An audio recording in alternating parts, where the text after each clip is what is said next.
with the, I'm staying with the topic of pride.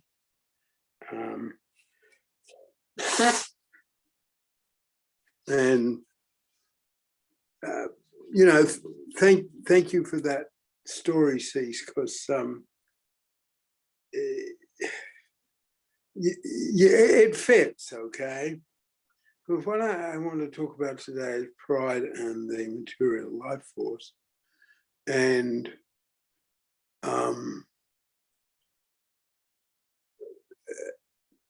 some of that is pride of place.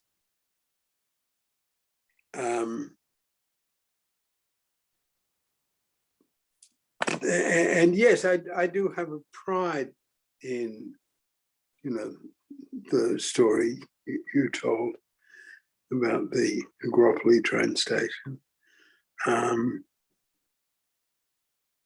because the platforms can be confusing, and you've got to go sort of under and across and down and across and up. And although now, yeah, pride of place. I'm proud that now there is an elevator in the Agropoli train station.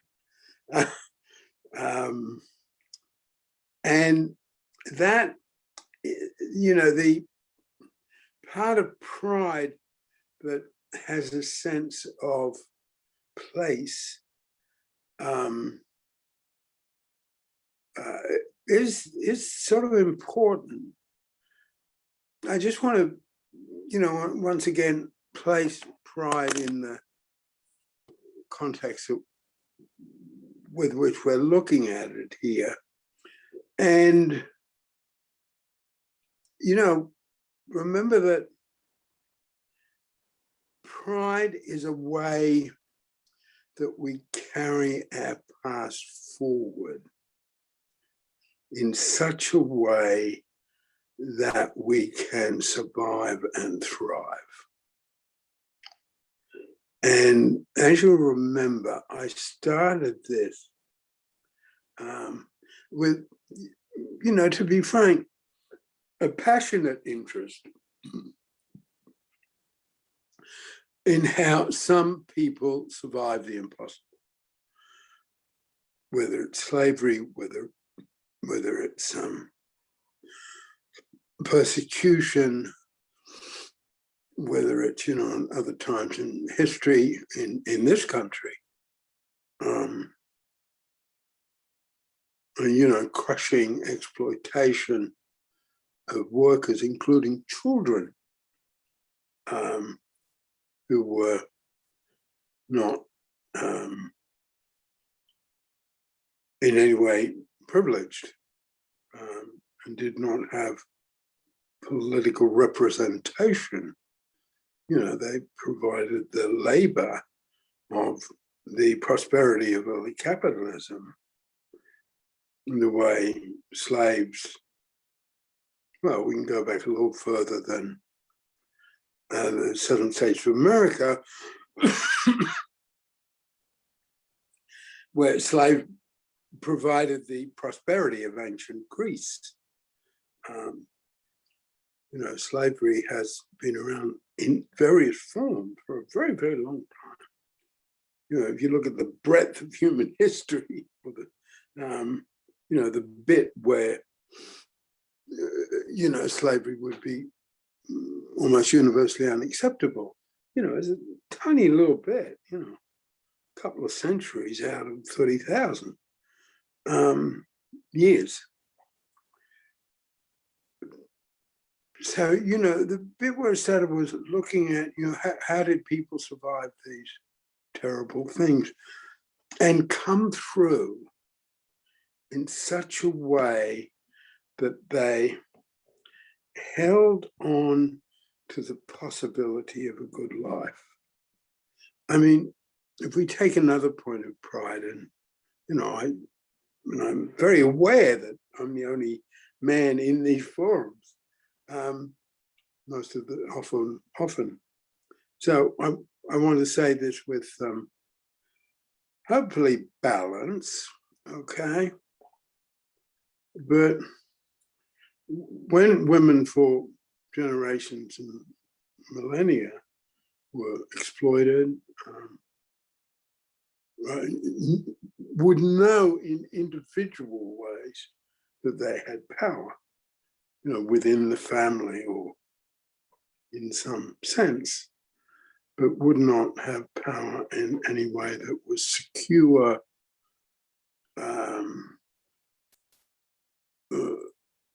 and even when they had it, it could be taken away by a husband, by a king.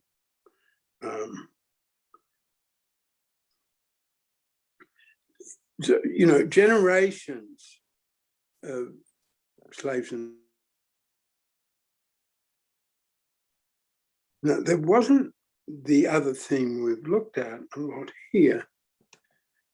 There wasn't much hope that something would be changed soon. There wasn't even hope often that something would be changed in the person's generation. But people held on to what I'm calling pride, held on to their own internal sense of power, which I guess is something that pride is. And if we look at pride as someone's internal sense of power, then we can certainly also get at the destructive side of it. I'm a Nazi. I'm devoted to the Fuhrer. I have all the power inside me that links up to the power outside me, and I'm proud of that. I'm proud of wearing this uniform with a swastika on the sleeve. So we're not, when we're exploring pride, we're not in any way denying the possible evil side of it. Just the same as in another place, we do not, in making a great deal in Pelham about how a nourishing family works, we don't in any way deny, we know that. So, and there's another part of the way we're looking at pride, and I sort of want to be a bit careful what I do with this, and I don't know where I'll take it forward. But people who have a lot, okay, are not very attracted to Pelham. We've never had many wealthy people, okay, and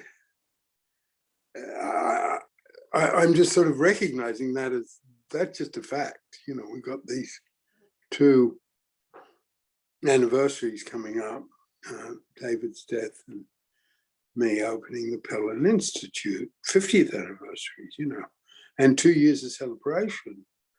But in all that time, and I wouldn't have minded it. I wouldn't have minded, a really wealthy person comes along and becomes a patron of Pelham or angel and, sets us up. But that's not who we've been. And that, I think, relates to how we're coming at pride from the point of view of how people who do not have very much at all, including very much in terms of expectations, still through history have made it and done well. And they often are, how can I put it? It's not just individual success stories, individual, to use the usual phrase, self-made men. It's people who have groups who come through and done well. And I think in ways that again, I want to be sensitive how I say it, because I'm a man, not a woman.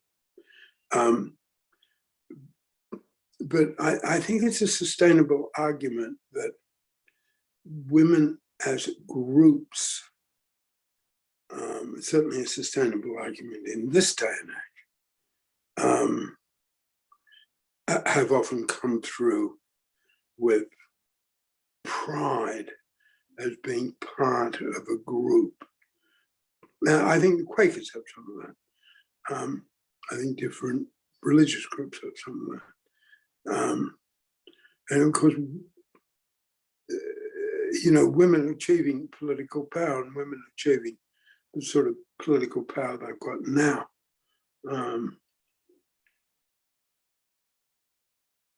I'm saying that is an example of an example and a demonstration of what I call pride. The bit of pride, and that's sort of general around how I want to present this theme, because I do believe pride is that which can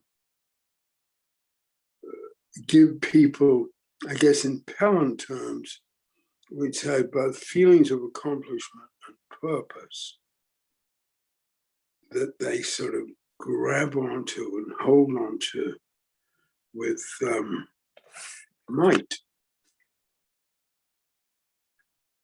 in a way that helps them to go forward. In terms of material life force, if you remember, material life force is about food, clothing, and shelter. It's about ownership. Within material life force, things can always be measured. Put a number on it. It's not the same with the caring life force. You can't quite measure or put a number on love. You can't quite put a number on the caring that is exchanged in the caring life force, or the acceptance we need if we're in the caring life force. You can't measure it the same way as you can measure how much someone's car cost, how much their salary is. And in a similar way, the excitement and the sense of aliveness that we get from the performance life force, whether it's winning a tennis match or winning an election, whether it's finishing a new novel, or creating a new recipe, there's certain aliveness and energy that comes from the performance life force that doesn't come from anywhere else. But you can't quite measure that. But you can run material life force, you can measure stuff. You can measure it. And someone's sense of pride, material life force is food, clothing, and shelter. Material life force is where we live. And someone can have a pride in a sense of belonging. This is my village, this is my town, this is my nation. And there can be pride in the flag, there can be pride in belonging to a nation. I feel particularly on the left, patriotism, a bit like pride, has got a bad press. That's often from people who have a lot going for them. People who don't have so much going for them. They don't have the income, they don't have the opportunities. A friend of mine passed away a few years ago, my best friend, Dick Saul. He worked in Washington for years and years and years on a high level. He was a sort of part of the first Peace Corps, setting that up. You're part of OEO, Office of Equal Opportunity, and the War on Poverty, and President Johnson. And what they were working on, the whole anti-poverty program at that time was about, the way the analysis came out. There are two things that people who are not in poverty have, and that is property, owning a house, and the other one is a way to get an education, a way to get a university degree. Those two things, that was their analysis back then. Those two things almost defined poverty. And I'm trying to think, yeah, it was, unless you can do something about those, it's very hard to lift people out of poverty. And the way that the middle class, more an English expression, the middle class in England is sort of higher up than the middle class in America. I think England talks more comfortably about a working that, oh dear. I think this is a combination of caring life force and material life force. Because I just had a message flash up from my eldest daughter. Have you had your jabs yet? Okay. It just came up on the screen. She lives in Vancouver. I'm waiting for my second one. Anyway, I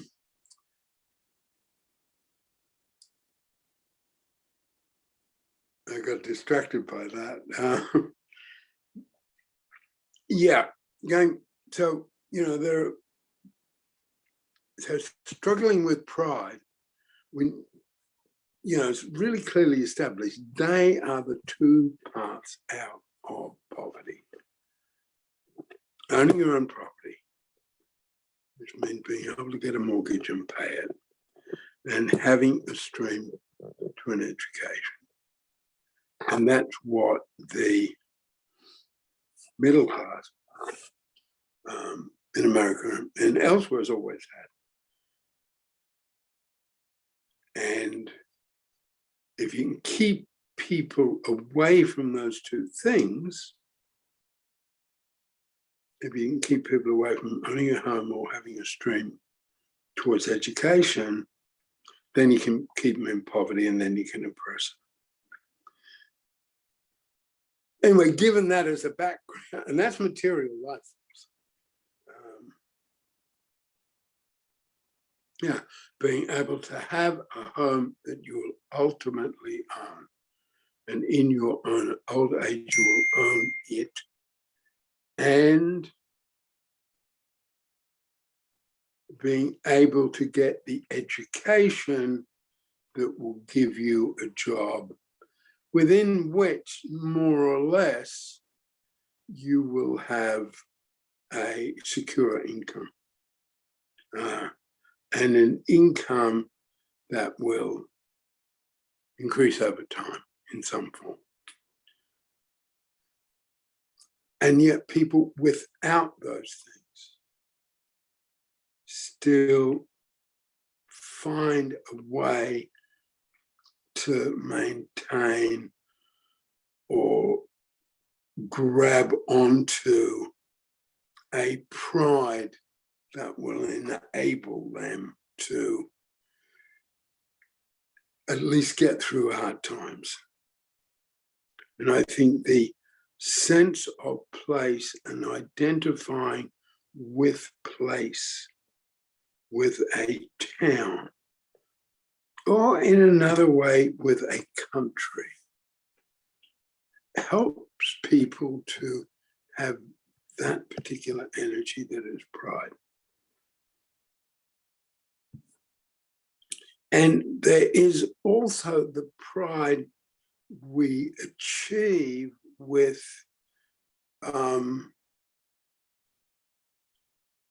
possessions.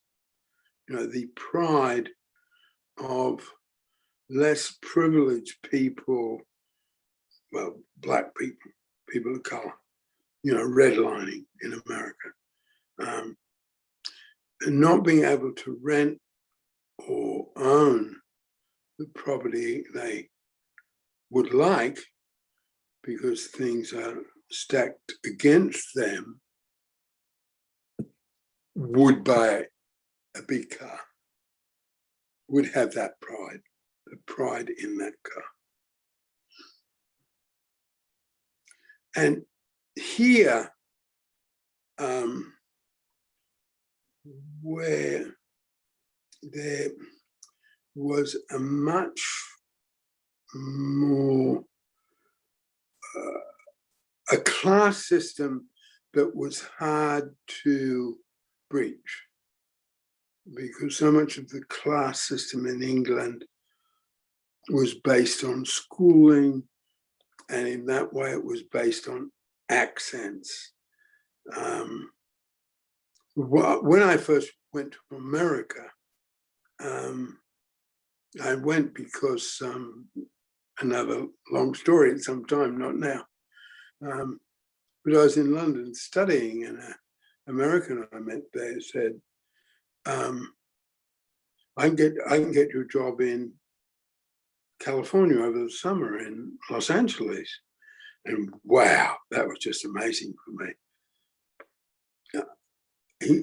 He said, yeah, you'd be a camp counselor. I had no idea what a camp counselor was or a counselor was. I was a civil servant, on my way to being an economist from Australia. And anyway, it was at Beverly Hills YMCA. That was my first job in this field. The camp was on Catalina Island, which is off LA. And I was quite amazed that you couldn't tell which kids were very wealthy and which were quite poor. You just couldn't tell from their accents, and you couldn't tell from their clothes. Now, probably an American might have been able to pick up things I couldn't pick up, but in England, it would have been like obvious within half a minute who was from a privileged background and who wasn't from a privileged background. And, some of the children at the summer camp were, the daughters and sons of Hollywood film directors, or, very wealthy people, and some weren't. In England, that would have been obvious within seconds, through accents. So the sense of pride that comes out of the material life force in England was the fierceness of the left, identifying with the working class, identifying with trade unions.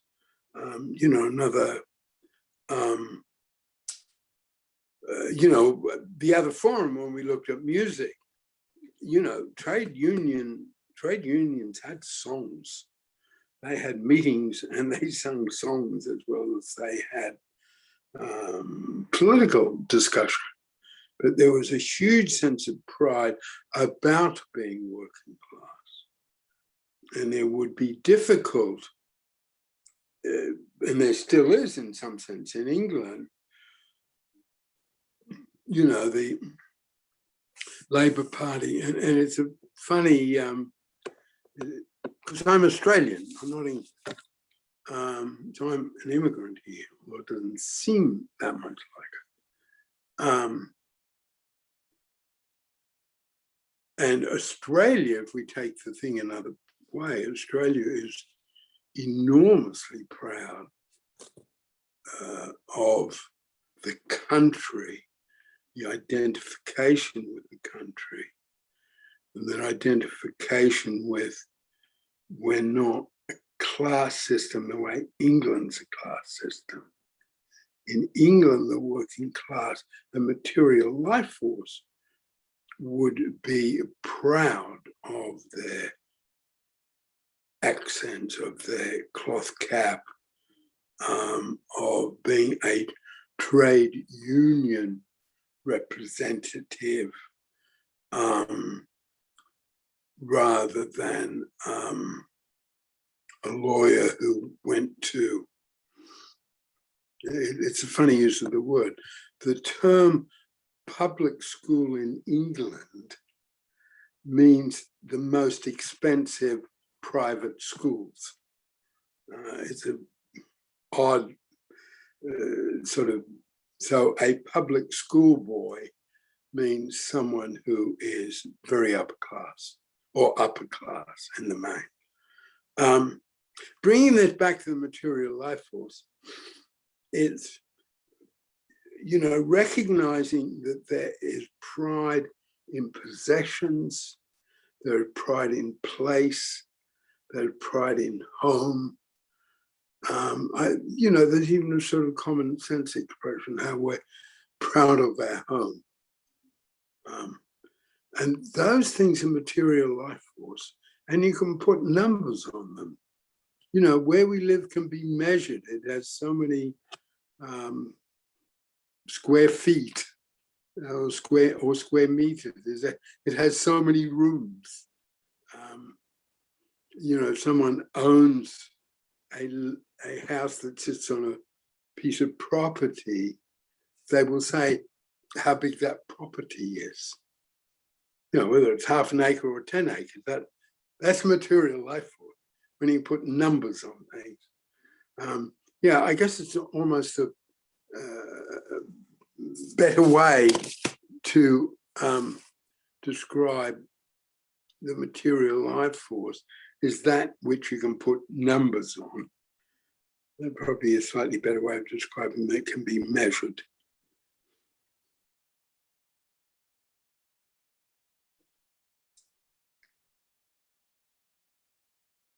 Do you want to come in at all, Mary? Are you there? Maybe Mary had to go off. Oh, you there? Yeah, I'm here. No, I don't have any thoughts at the moment. Thanks. Okay.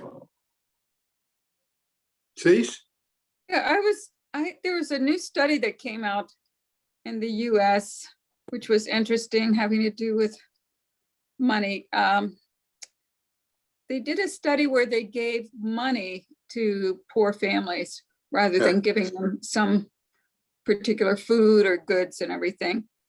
And what they found out was when they had the power to decide how they were going to spend it, they managed their money in ways that improved their overall well-being across the board. So giving them money actually is a good idea. We think, oh, they're just going to throw it away, or, and I think it goes along with what you're saying about pride, because when they had the pride, I think the key here was that they decided what was good for them and how they were going to spend this and how it was going to be used. And rather than somebody else handing them this bag of groceries or whatever. So I think that really goes along with what you're saying too, that there's the pride in having, how would you say, decision-making and being able to decide what's best for you and for your family. And that goes a long way, it sounds like, with people. And they found that across the board. So, and that was research. So that was. And that is because in terms of material life force, there's a pride in having control over where we live and how we spend our money. Just the same as, because as you know, I enjoy taking at times very historically very wide-ranging, views on these topics. And there's something about pride, and my work recently on decisions and the writing I'm doing on decision. who gets to make decisions, and who gets to make the decision about sort of where they live. Because, one of the ways to decimate a community or decimate a people is take away where they live. The Trail of Tears was, if I got it right, was from Florida to the upper Midwest. All those Native American people were forced to walk halfway across the country and settle somewhere else. So where they had been was taken away from them. And, you can't just, genocide is moving people, not always, but along with genocide often goes moving people out of where they live to somewhere else. And I think that taking away I guess another way to look at material life force in pride, we have pride in our roots. As you know, I'm not Italian, but when you told that story, say, about all those people in Agropoli looking after you, yeah, I had a real pride, because I've got roots there over 50 years. I wasn't born there, I'm not. And I think, and again, giving people money and letting them decide what they do with it. I think that's fundamental to this this theme about pride in the material life force, because then they get to decide. And then if it can be established that they have the right to this money, because they're Americans. Americans have the right not to starve, not to be homeless, to be able to put food on the table.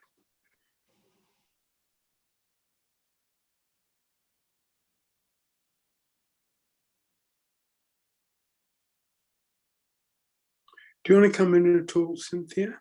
Yeah, thank you. Yes, well, I was thinking about when I was in MCC, and my spouse was a pastor in MCC for a while. We're not anymore, and she's not, which is a church that was established in the gay and lesbian community.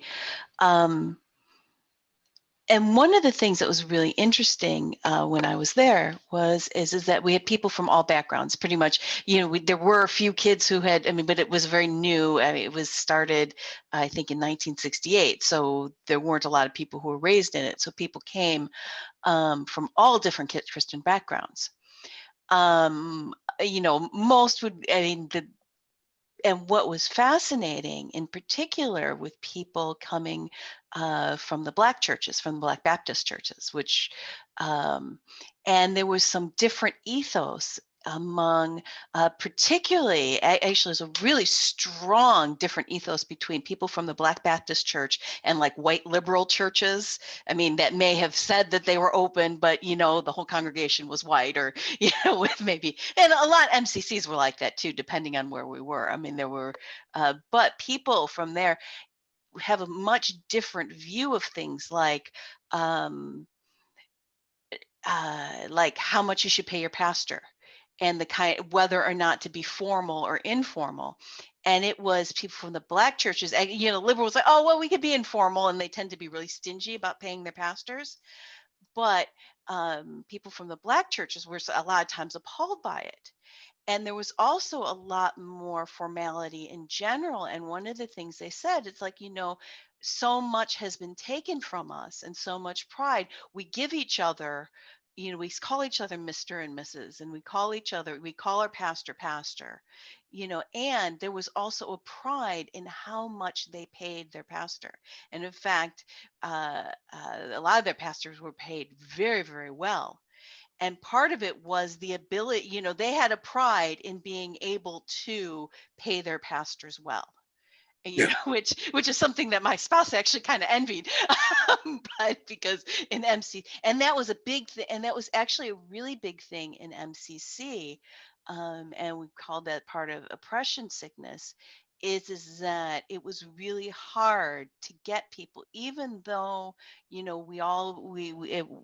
believed, but it was really hard to get people to take their own church seriously, because in the gay community it's a little different, because you don't have, I actually my mom was gay, but most people's, their parents, they had the oppression ever since there was a little kid, and it was ingrained in them, and not taking themselves seriously. And this was a really big thing we were trying to do, like a couple of things that and I guess that was part of what they were, and we didn't use that word, although they did use with pride parades, but that was a different thing. But trying to reclaim some pride in who they were, because like one of the things, people would be late for church, for our church, but they would never be late to their parents' church. They would be and and there were two reasons for it. One was, a lot of people had really bad memory links from churches, so they were trying to reclaim their spirituality in a way, and positive memory links. But because of all those negative memory links, people would give, we talk about, if a pastor made one mistake, people would just like stop coming. People would, yet they would go to their old church, who had been oppressing them and done all sorts of things, but that whole, and I don't know, there was just a whole lot of things about pride, and I started going off further than I want, but the main thing I was thinking about was that whole pride in being able to pay a pastor, and having a pastor representing them with things like a Cadillac, and and stuff, and things like wearing choir robes, and all of those type of material things was very, very important. Oh, sorry, I'll just add one more thing. The other thing was in terms of dressing for church. Like white liberals will think, oh, well, we want to be open, so if people are rich or poor, it doesn't really matter. And, people are like, no, people from other conservative church too, but it was very, very powerful in the predominantly Black churches. No, you have your Sunday best when you come to church. And that's, and that's, and that's really important. And it was a big thing of miscommunication between white liberals who were trying to be all, and they're like, no, no matter how poor you are, you have a Sunday best. Yeah. And that's, well, thank you for that, because I went through that, and it was pride. And I mentioned my friend Dick Soll, who worked for the War on Poverty. And I did some work in DC. And I did some work with a Black organization called Community Action Project of DC. And I was the only white person. I was the only white person on the bus going there. I was the only white person in the group. I picked it up. I guess I went to visit, right? I went to visit before I actually did the training there. And I realized what you're saying, people were dressed up. Okay. But of course, this was the 70s, okay? It was, the declining flicker, but full flame of hippiedom. That's what it was. And, you go and do training in jeans and sneakers, and, sport a shirt or a t-shirt. And now, when you go there, you dress up. You wear a shirt and tie. You wear a suit. And you don't talk about Martin Luther King. You talk about Dr. King.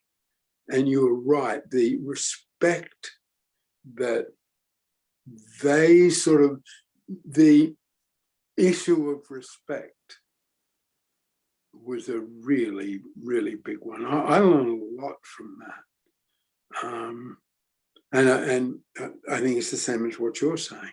It's this sense of,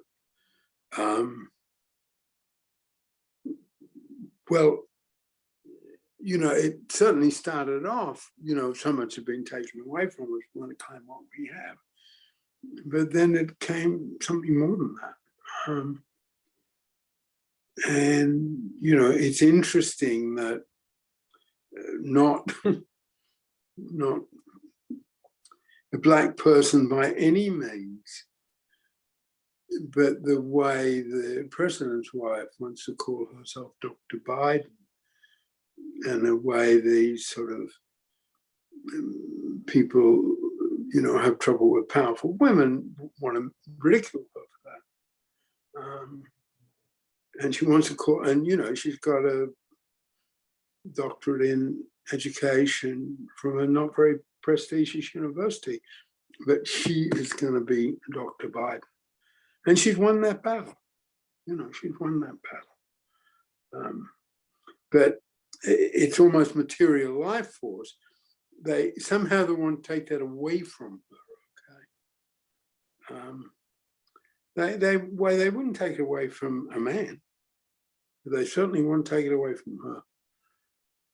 And I thought she was very deft. And that's performance, I thought, by the way. Having the deftness to beat them. And now I think she's Dr. Jill. And that's who she's going to be. But it was a fight. It was a fight. I don't know if I could jump in too. I think that is a thing against women there. Because there's all kinds, including myself. Like when I answer the phone, I'm Dr. Yoakum. Because I have a PhD in psychology, and it's pretty common with a PhD to be called Dr. something. And I think that was some kind of anger. It wasn't just that she was any woman calling herself doctor. She was the president's wife. And somehow there was some feeling that she was taking over something that shouldn't be hers. That's how I felt about it. Or that these people didn't have the background to know what's rather acceptable in our society. And I was angry about that they were like that, but I think it was a lack of knowledge and anti-women, that she should not be an equal, with Biden, that she should be this subservient wife, just like Hillary Clinton was supposed to she said one time, stay home and bake cookies. So I don't know where I'm going with this, but it seems like there's kind of different societies have different thoughts about who's capable or who's should be respected, or who we should root for. I'm not sure it's really mapped out very well. Might depend on the politics. Well, I think so, but I think pride's a useful one to have about this.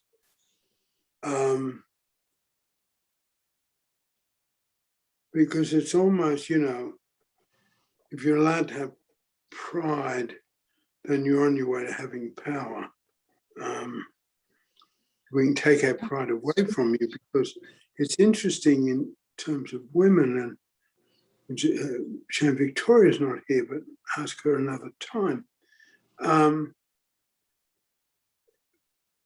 But women being recognized professionally came into Russia with the revolution, and it was very much a good part of the Soviet system that I think women got sort of recognized across the board. I'm not that knowledgeable about it. I'm sure there are all sorts of other things, and, you know, sexual harassment at work, and, you know, probably rampant. But formally,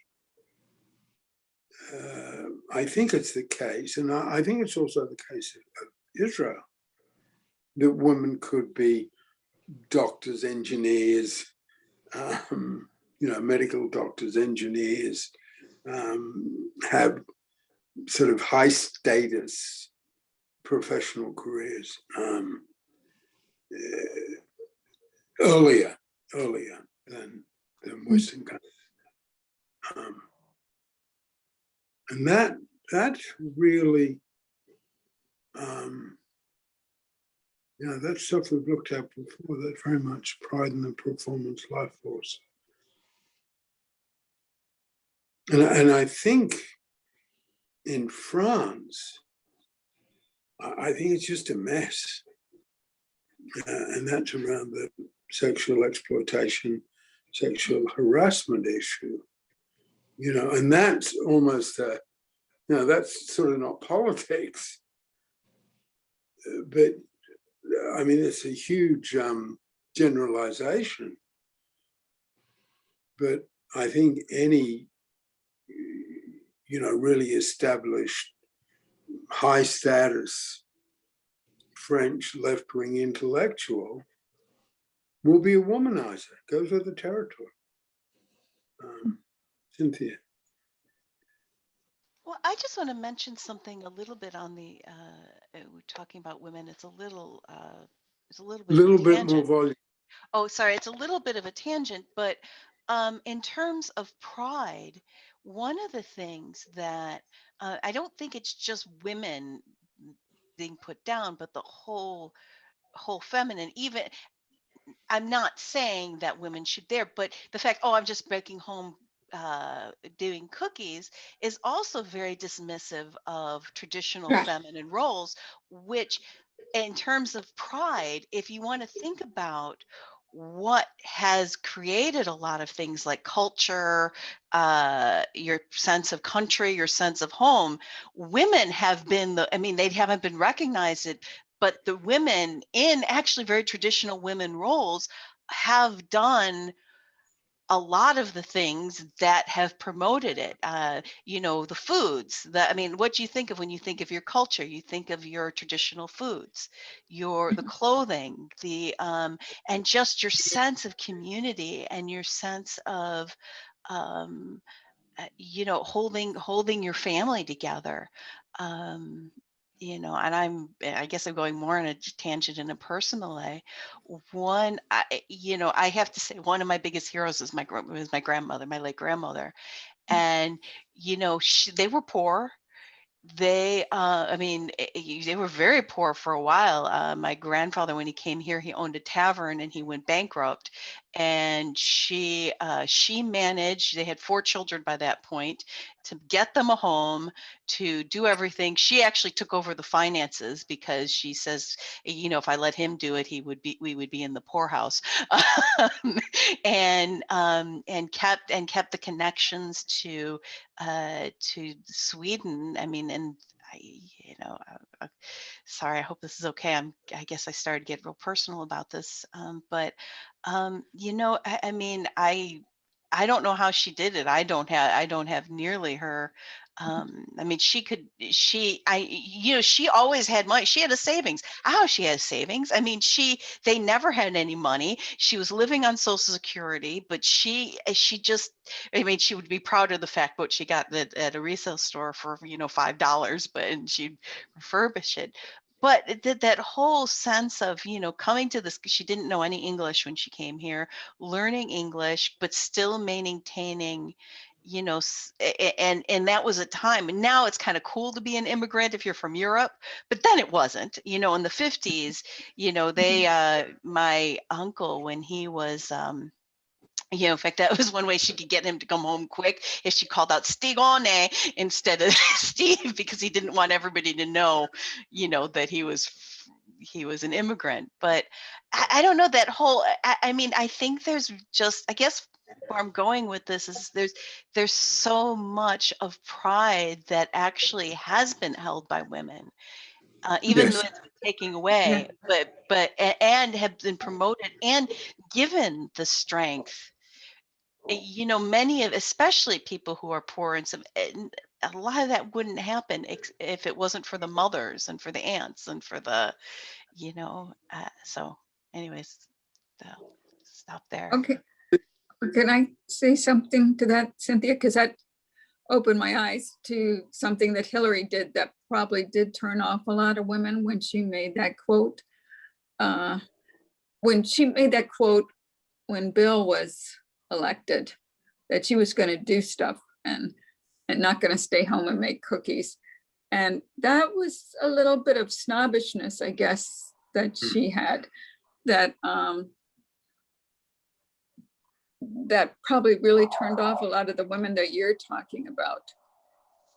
And I think this conversation has made me aware that we miss, I don't know how to say it, but we have assumptions about people that aren't true. And Yeah. I think that was a big mistake on her part. Yeah, I think that there is a certain sense of entitlement that goes along with power. You know, the quote I use over and over and over again. You know, power tends to corrupt, and absolute power tends to corrupt absolutely. And power tends to give people a sense of entitlement. And what you're saying and what Cynthia is saying, this is something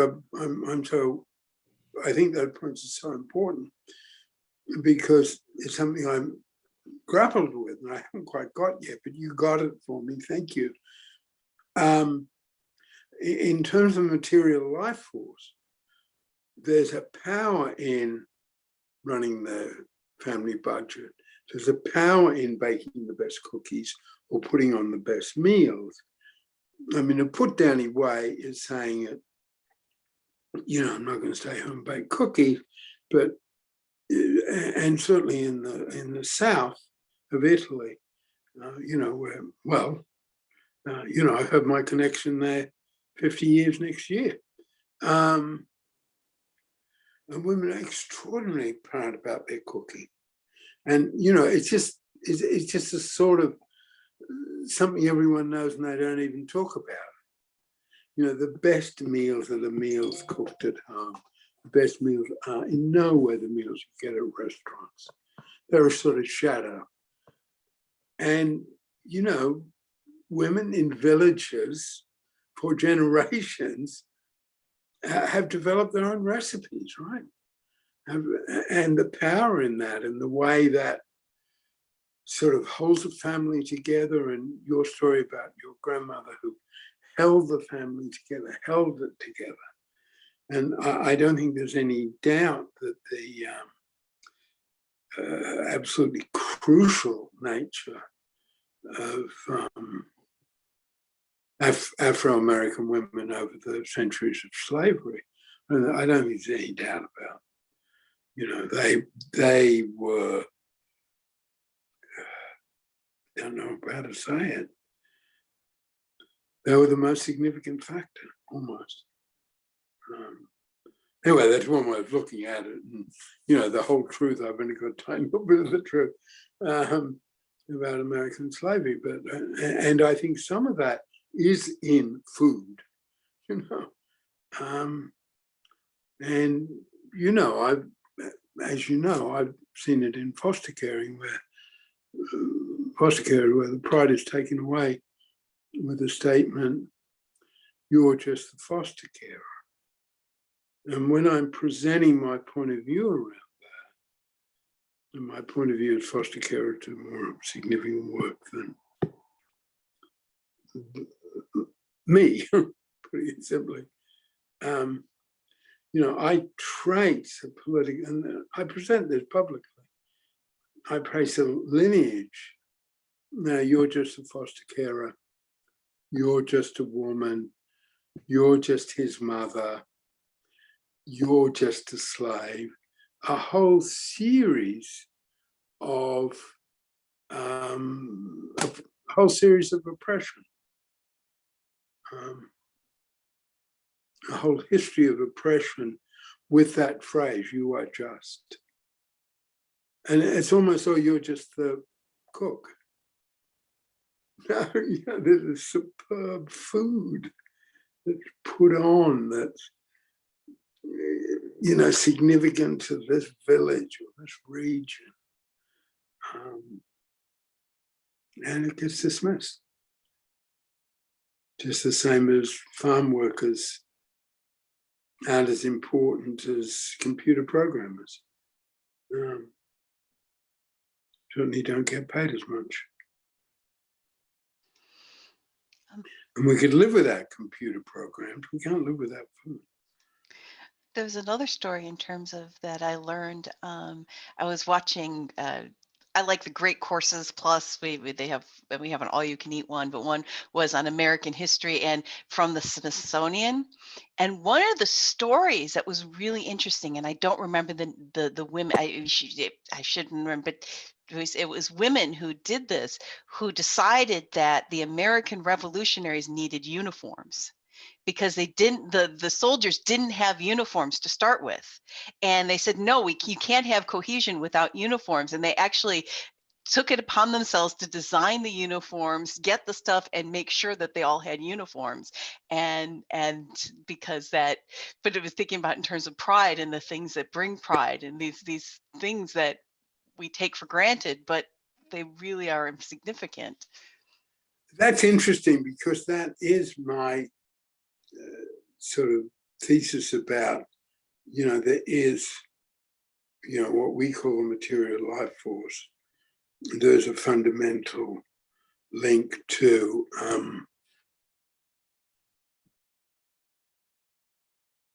a sense of belonging, place, and that's it. We need to have uniforms. In England, and different, and school children have uniforms at school, okay?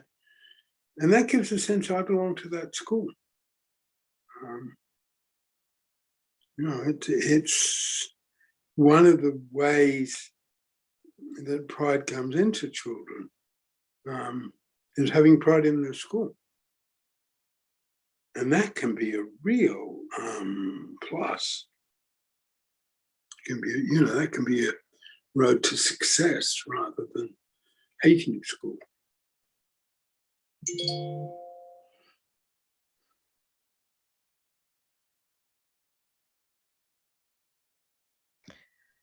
Well, I wonder, oh, sorry. Can you, here, I swear to God. Oh God, I look horrible. Okay. I come from a very unlikely, on both sides of my family. I mean, neither of my grandmothers could boil water. It's quite extraordinary. I must say that again. I couldn't quite hear it. My grandmothers never knew how to cook on both sides of my family. Yeah. Oh, absolutely. Yeah. Absolutely. And my mother, myself, just hate. I mean, just hate for having to food shop and cook. And so it's so unusual. I had one of my grandmothers said, don't ever let them know that you can cook or type. Yeah. Yeah. So it was,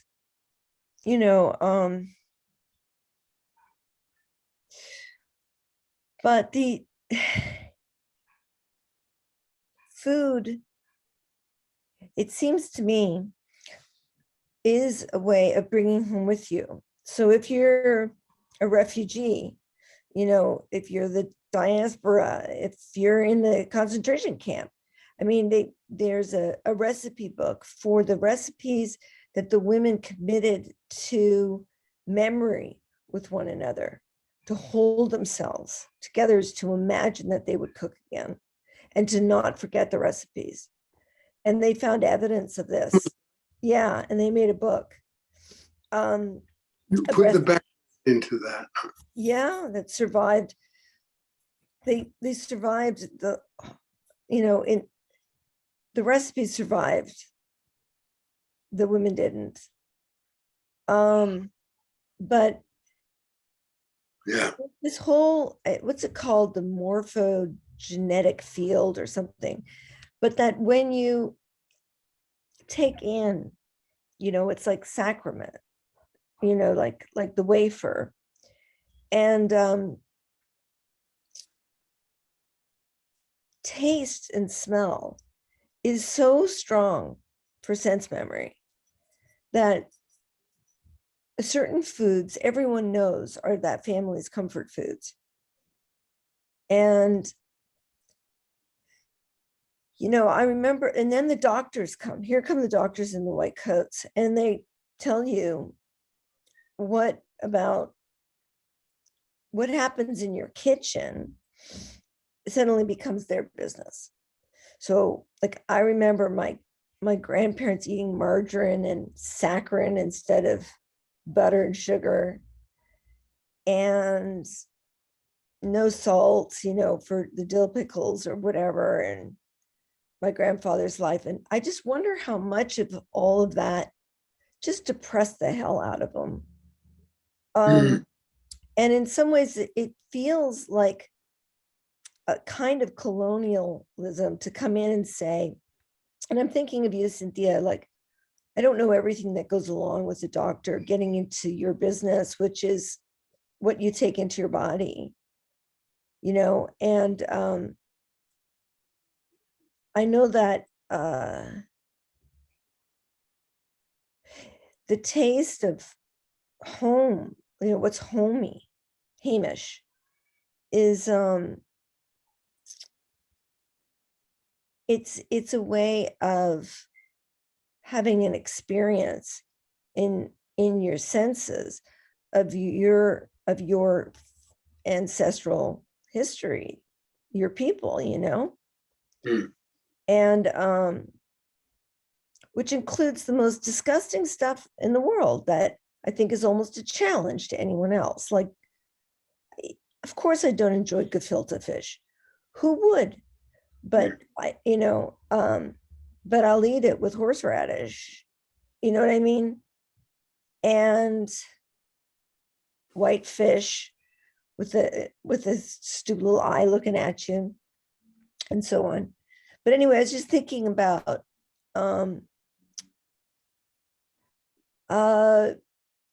diets feeling violent to me. There's so many people telling you what to put into your body. Yeah, that it's supposed to be for your own good, but I really wonder about losing the sense of belonging if you take if you take something from somebody who hands you. You die happy, die the way you lived. So, but that was my thought about food and place, that if you lose place, food can orient you, and the ritual around that, if you hold the ritual, like every Saturday, the mother wears her very best, the whole family does, and she's the queen, and the husband father is the king, and you put a mezuzah in the door jamb, and you say, this is the place of worship. This is where, in everything that we do, wash our hands, chop, whatever, is in prayer and rituals. So it's So it's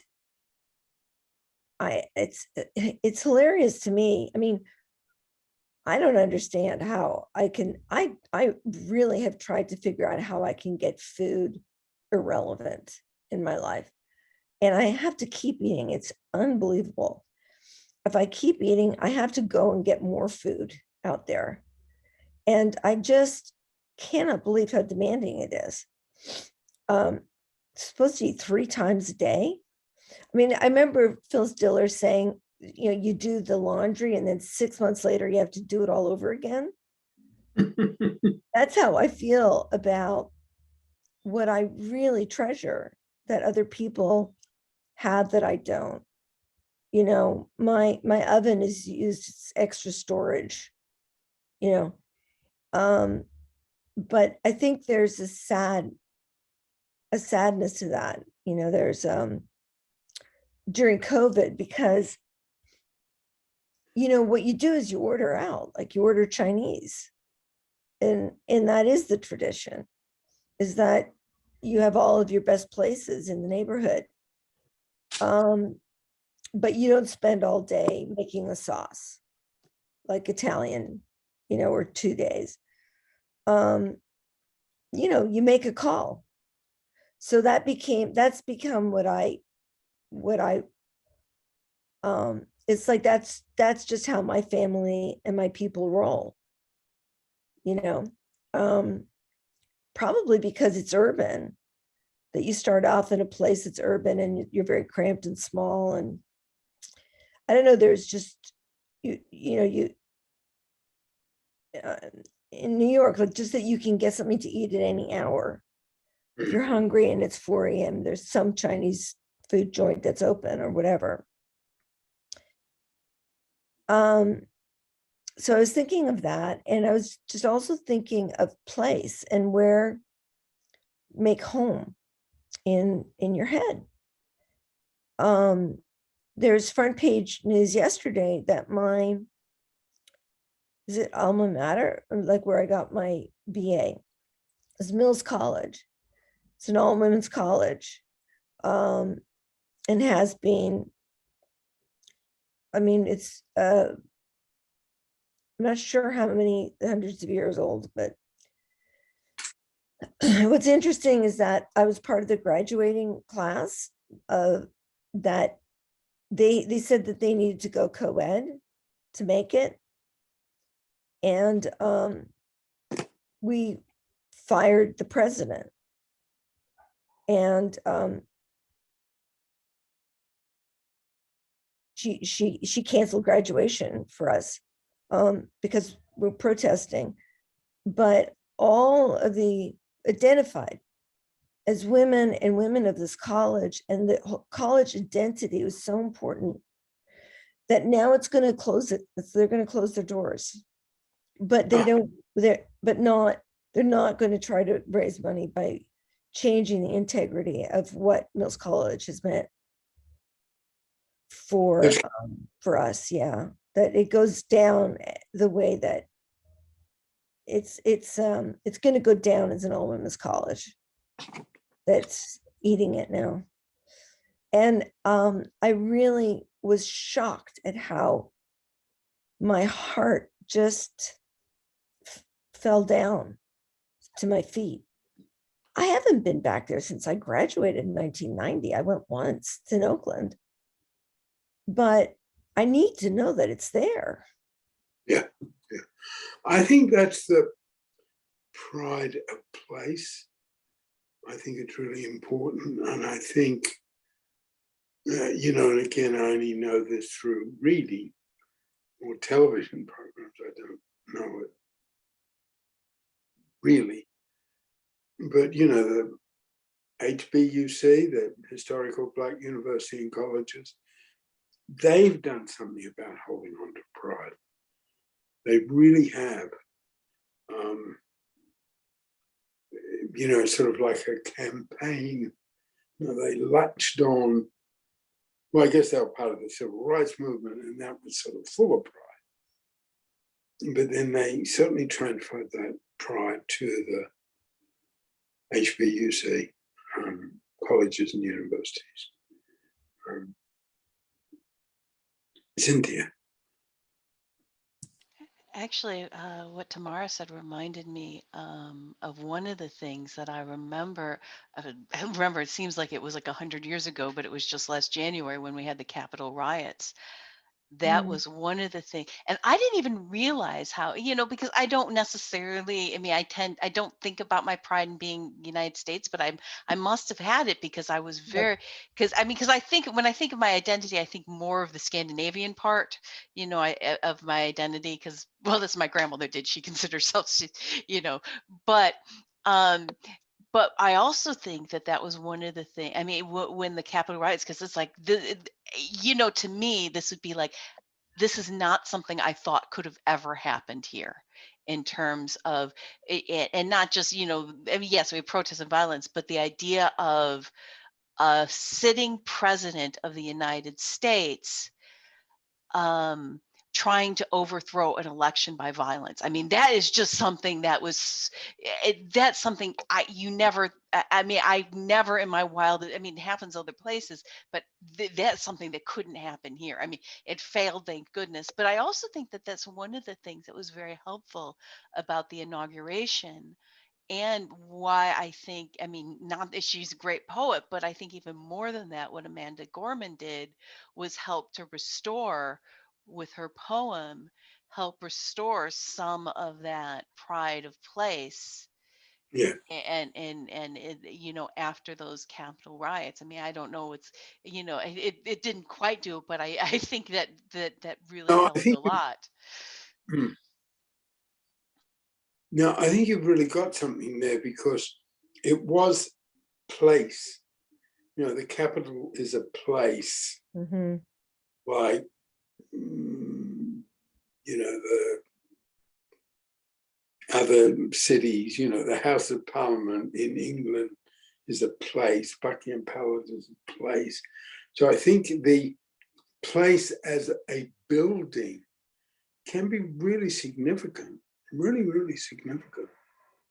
And I think what she did was, was the pride that was there, in terms of my words, was sort of all performance, right? All the best of performance life force. But she was located on that spot, right? So in a sense, she claimed the spot.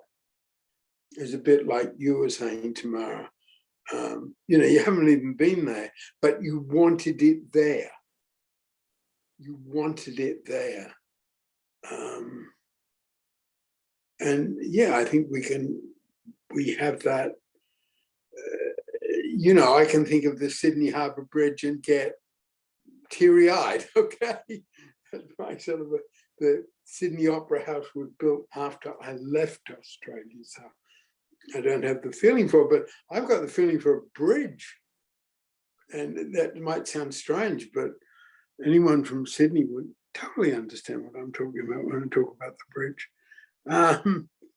So I think that sense of place and pride is really important.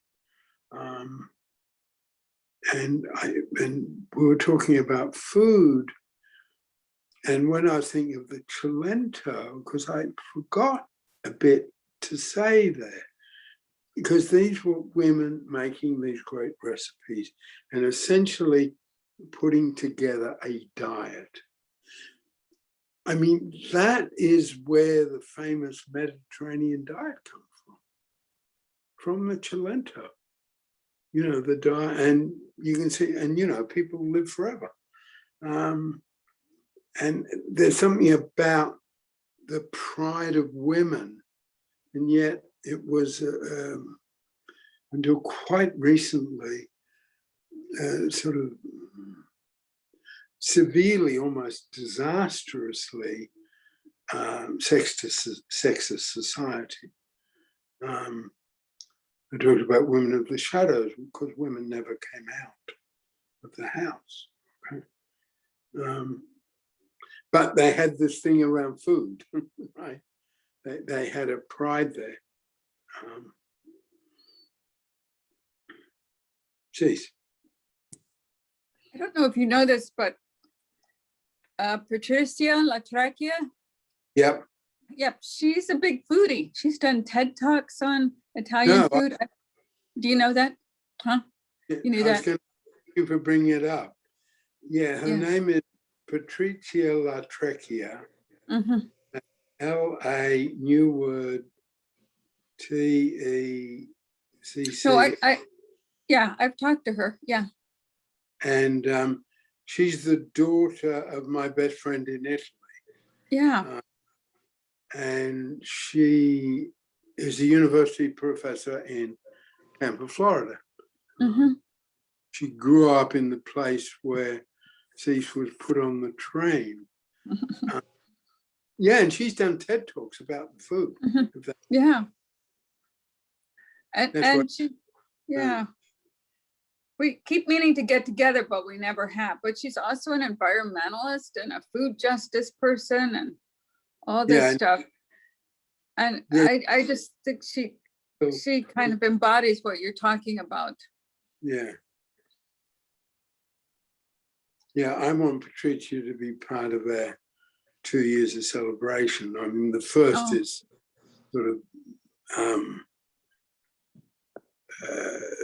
sort of Vancouver based, but Mhm. you know, the second one is certainly going to be a lot about Italy. Mhm. And that's in, I mean, yeah. The pride of,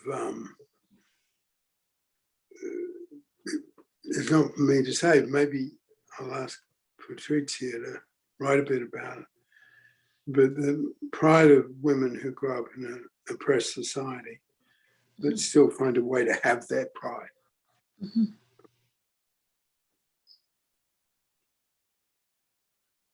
Well, I was relating, Tamara, to what you said about losing something in a place that you weren't even, that you hadn't,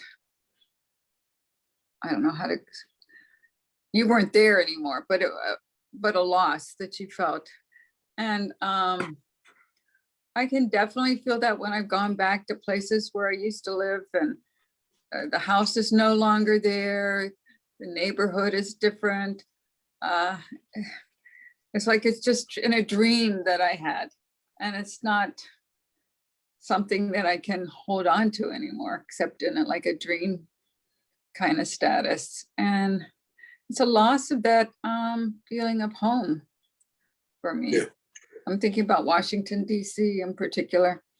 And I don't know what else to say about it, but it's just, I can relate to it. Yeah, I guess there's a particular pride that is all material life force of wanting to preserve old buildings, old neighborhood, great structures.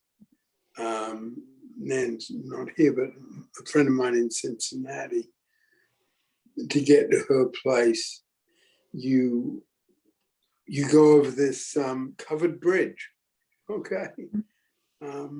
You know, and sort of holding on to buildings, neighborhoods, structures, rather than knocking them down, I think is a real relationship between pride and the material life force. It's a feeling that things aren't permanent. Yes. You know, I guess I would like to have that feeling somehow that some things are permanent in our lives. Yeah. And it's very disturbing when they're not, you know, when we know somebody else has control over our history. Yeah. Yeah. Okay. We're going to end there. And thank you. Thank you for coming. I guess I want to stay with pride and the life forces for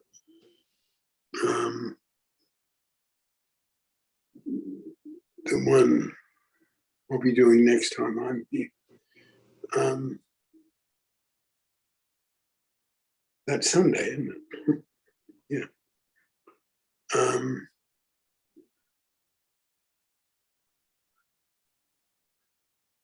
because I think there are still things in Pride we haven't quite uncovered, but we're sort of getting at them here.